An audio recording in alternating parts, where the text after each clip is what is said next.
नमस्कार मित्रों, हमारे YouTube चैनल में आपका बहुत बहुत स्वागत है। आज हम चर्चा करेंगे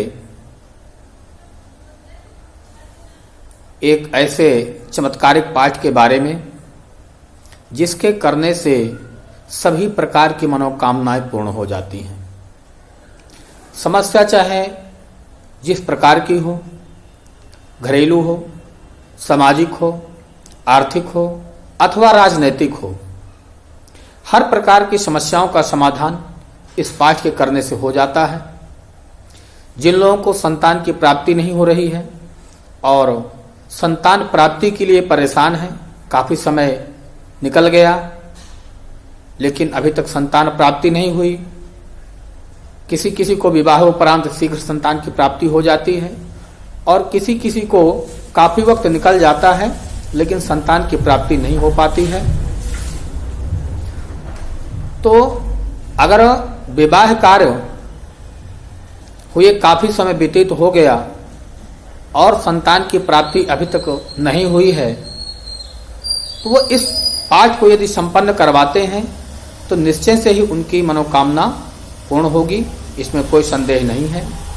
जो लोग घरेलू वाद विवाद से परेशान हैं और शांति नहीं आ रही है अथवा कोर्ट कचहरी मुकदमे आदि से परेशान हैं और उसमें विजय प्राप्ति नहीं हो रही है, तो ऐसी स्थिति में भी यदि इस पाठ को सविध संपन्न करवाया जाता है तो निश्चय से सफलता प्राप्त हो जाती है। यह बात निस्संदेह सत्य है। बहुत ऐसे अवसर आए, हमने देखा कि कठिन से कठिन समय में भी लोगों ने जब इस पाठ को संपन्न करवाया तो उनकी समस्याओं का निराकरण हो गया।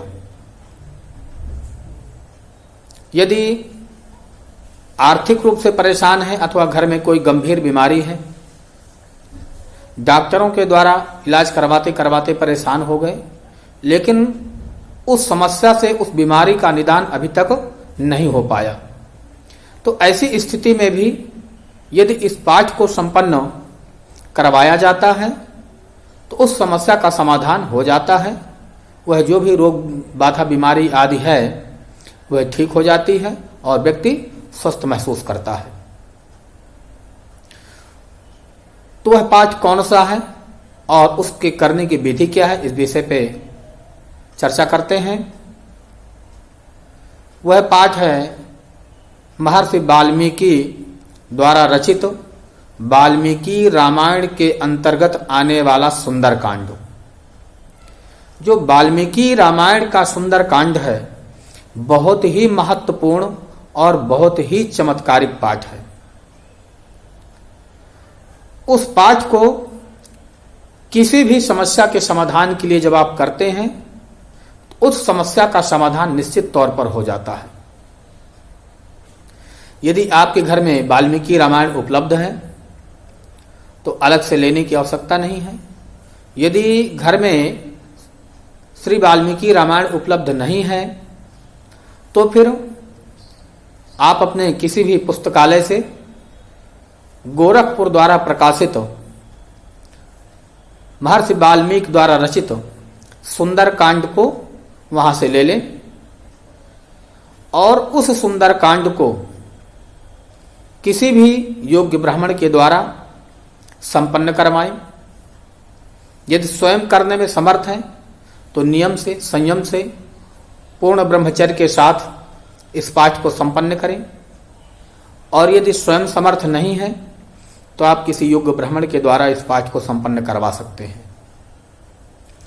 किसी भी मंगलवार को अथवा शनिवार को इसका प्रारंभ करें।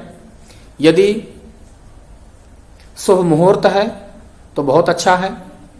यदि शुभ मुहूर्त प्राप्त नहीं हो रहा है तो भी आवश्यकता पर इसका पाठ आप संपन्न करवा सकते हैं, लेकिन यदि मुहूर्त अच्छा है तो शुभ मुहूर्त में यदि कोई भी कार्य किया जाता है तो उसका प्रभाव ज्यादा बेहतर मिलता है।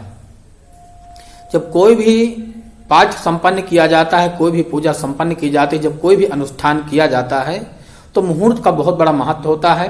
यदि मुहूर्त अच्छा है, मुहूर्त शुभ है, तो उस कार्य की सफलता 100% प्राप्त होती है। लेकिन यदि मुहूर्त अच्छा नहीं है तो उस कार्य की सफलता में संदेह हो जाता है। तो यदि मुहूर्त शुभ है तो बहुत अच्छी बात है। यदि शुभ मुहूर्त प्राप्त नहीं हो रहा है लेकिन आवश्यकता पड़ गई, तो आप इसको किसी भी मंगलवार अथवा शनिवार से संपन्न करवा सकते हैं। तो सबसे पहले क्या करना है, यदि आपके आसपास कोई मंदिर है जहां पे हनुमान जी की विद्युत प्राण प्रतिष्ठित मूर्ति हो, अथवा हनुमान जी का मंदिर हो, यदि स्वयंभू हनुमान जी हैं तो बहुत अच्छी बात है। यदि स्वयंभू हनुमान जी नहीं है तो किसी भी प्राण प्रतिष्ठित हनुमान जी के मंदिर में उस मूर्ति के सामने बैठ करके इस पाठ को संपन्न कर सकते हैं। तो इसका संकल्प ले लें, अपनी कामना को हनुमान जी के सामने निवेदित करें।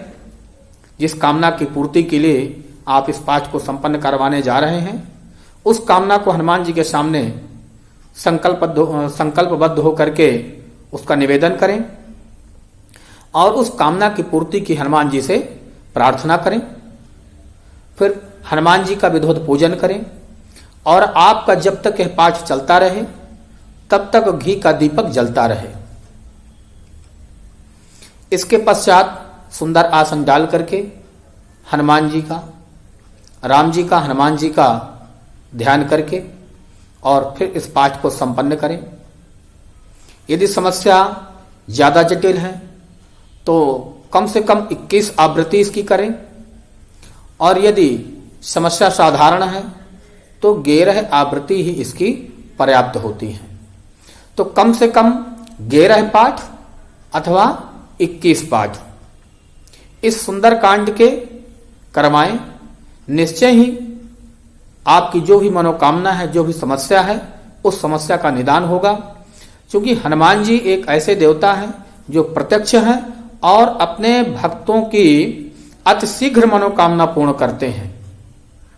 शीघ्रातिशीघ्र अपने भक्तों की मनोकामना को पूर्ण करते हैं, इसमें कोई संदेह नहीं है। जो भी हनुमान जी की सेवा करता है, हनुमान जी की भक्ति करता है, हनुमान जी का स्मरण करता है, तो हर संकट के समय हनुमान जी हर प्रकार के संकटों से उसकी रक्षा करते हैं, उसके संकटों का निवारण करते हैं। तुलसीदास जी ने भी हनुमान चालीसा में लिखा है, संकट कटय मिटय सब पीरा, जो सुमिरय हनुमत बलवीरा। तो हनुमान जी के स्मरण करने मात्र से ही सभी प्रकार के संकटों से छुटकारा प्राप्त हो जाता है। तो इस जो वाल्मीकि रामायण के अंतर्गत जो सुंदरकांड है, यदि इसका पाठ विधि विधान के अनुसार संपन्न करते हैं, जब इसकी 11 आवृत्ति पूर्ण हो जाए अथवा 21 आवृत्ति पूर्ण हो जाए, 21 पाठ जब इसके पूर्ण हो जाए, तो 11 अथवा 21 पाठ पूर्ण होने के उपरांत इसका विधिवत हवन करवाएं। हवन करवा करके नारियल तोड़ करके ब्राह्मण अथवा कन्या का भोज करवाएं। इस प्रकार से विधि विधान से जब इस पाठ को आप करेंगे, निश्चय ही आपकी मनोकामना पूर्ण होगी, इसमें कोई संदेह नहीं है। यदि हमारा वीडियो अच्छा लगे तो आप शेयर करें, लाइक करें, सब्सक्राइब करें। तब तक के लिए नमस्कार, धन्यवाद।